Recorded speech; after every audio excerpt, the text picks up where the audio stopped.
Hello everyone and welcome to the legal saga. आज के lecture में हम पढ़ेंगे अग्रीमेंट के बारे में। हमने पिछले लेक्चर्स में भी अग्रीमेंट के बारे में देखा था। अग्रीमेंट क्या होता है? बेसिकली जब दो लोग किसी एक पर्टिकुलर चीज में आके अग्री कर लेते हैं, अपनी मंजूरी दे देते हैं उन्हीं टर्म्स एंड कंडीशन को लेके, तो हम उसको अग्रीमेंट बोलते हैं।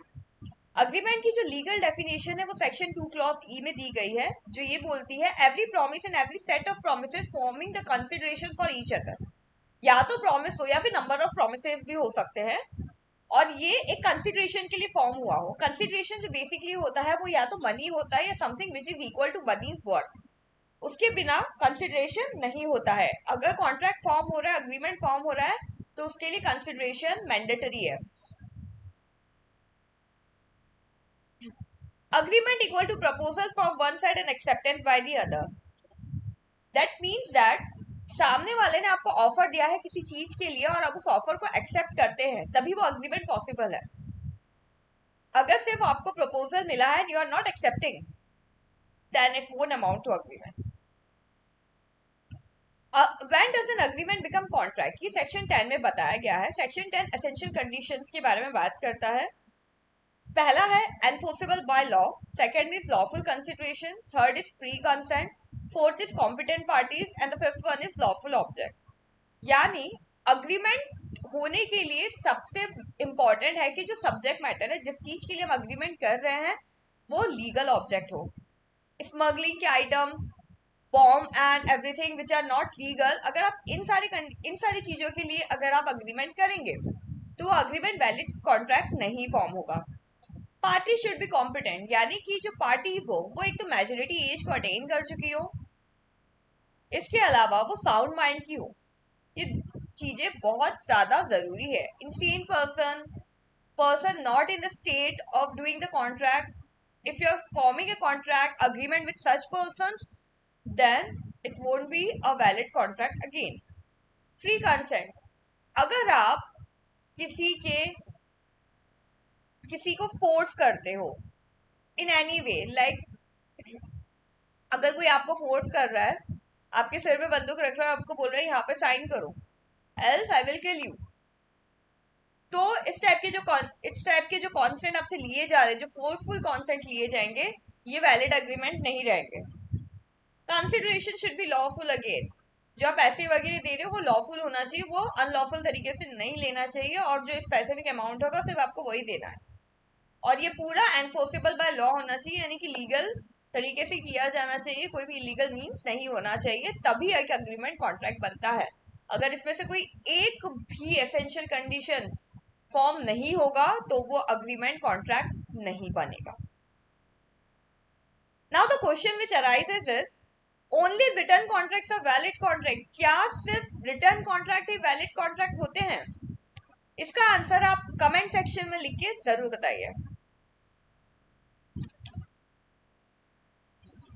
Well the answer is a big no. Written contract ही वैलिड कॉन्ट्रैक्ट हो ऐसा बिल्कुल भी जरूरी नहीं है। अगर कॉन्ट्रैक्ट ओरल है तब भी वो वैलिड कॉन्ट्रैक्ट रहते हैं। इसके लिए हमारे पास कुछ जजमेंट्स है जो इस बात को प्रूव करते हैं। पहला है S M Gopal Chetty versus Raman, AIR 1998, Madras 169, जो स्टेट करता है every agreement has not to be in writing, it must be bilateral, that is the consent and consensus of both the parties is necessary.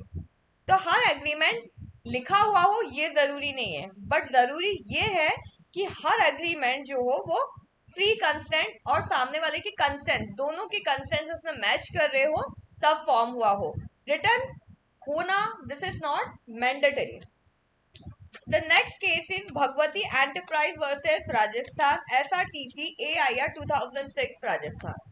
इस केस में tender issued for the appointment for the sole license for the transportation business, applicant's tender accepted and work order issued. The applicant accordingly furnished requested bank guarantee, conducted contract arisen even though no formal contract was signed.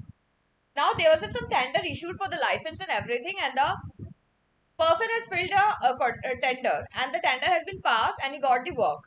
So accordingly the person, the applicant who had filed the tender, have started completing his work, and for that work he has took some guarantee from the banks. So here it was stated that if there is a tender being signed, that will be automatically termed as a contract, though a different contract need not have to be formed there. Next is Tarsim Singh versus Sukhminder Singh 1998 3 SCC 471 AIR 1998 SC 1400। ये supreme court का judgement था जिसमें ये बताया गया है writing is necessary only when prescribe by the law. अगर law का किसी स्पेसिफिक कॉन्ट्रैक्ट के लिए कोई टर्म्स एंड कंडीशन है कि आपको ये लिख के ही करना है तभी लिखना जरूरी है। As oral contract will also have the same validity as the written contract, but written contract को ज्यादा इंपॉर्टेंस इसलिए दी जाती है, इसलिए बोला जाता है कि कॉन्ट्रैक्ट रिटर्न होना चाहिए ताकि अगर इन फ्यूचर दोनों पार्टीज के बीच में किसी भी तरीके का क्लैशेस अराइजेस हो, डिस्प्यूट अराइजेस हो, तो वो एक प्रूफ की तरह, एक एविडेंस की तरह काम करता है। It will be hard to prove the oral contract, but once the contract is in written form, वो रिटर्न है, तो आप उसको कोर्ट पे बहुत इजीली प्रूव कर सकते हैं and it will help you to resolve your dispute as far as possible, as early as possible. Okay. Every contract is an agreement, but every agreement is not a contract. Why so? हर एक contract agreement हो सकता है but हर एक agreement contract नहीं हो सकता। हमने अभी सेक्शन 10 के कुछ एसेंशियल कंडीशंस पढ़े थे, इसलिए अगर वो एसेंशियल कंडीशंस फुलफिल होते हैं तभी अग्रीमेंट कॉन्ट्रैक्ट बन सकता है। अगर वो एसेंशियल कंडीशन फुलफिल नहीं होते हैं तो वो अग्रीमेंट कॉन्ट्रैक्ट नहीं कहलाएगा। इसलिए कहा जाता है every contract is an agreement but every agreement is not a contract. हमने कंडीशंस देख ली। अब ये कंडीशंस जो होती हैं इनके जो डेप्थ मीनिंग एंड एक्सप्लेनेशंस हैं वो इन पर्टिकुलर सेक्शंस में दिए गए हैं जो हम अपनी अपकमिंग क्लास में वन बाय वन डिटेल में पढ़ेंगे।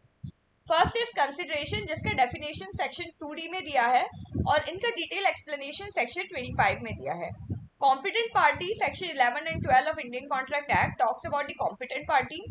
Free consent section 13 to section 22 and lawful object section 23 to 30। ये हम अपनी अपकमिंग क्लास में वन बाय वन डिटेल में पढ़ेंगे।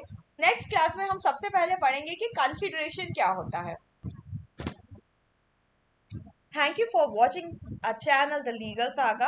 I hope you like the lecture. Please do like, share, subscribe and comment your views and questions which have been arisen in your mind.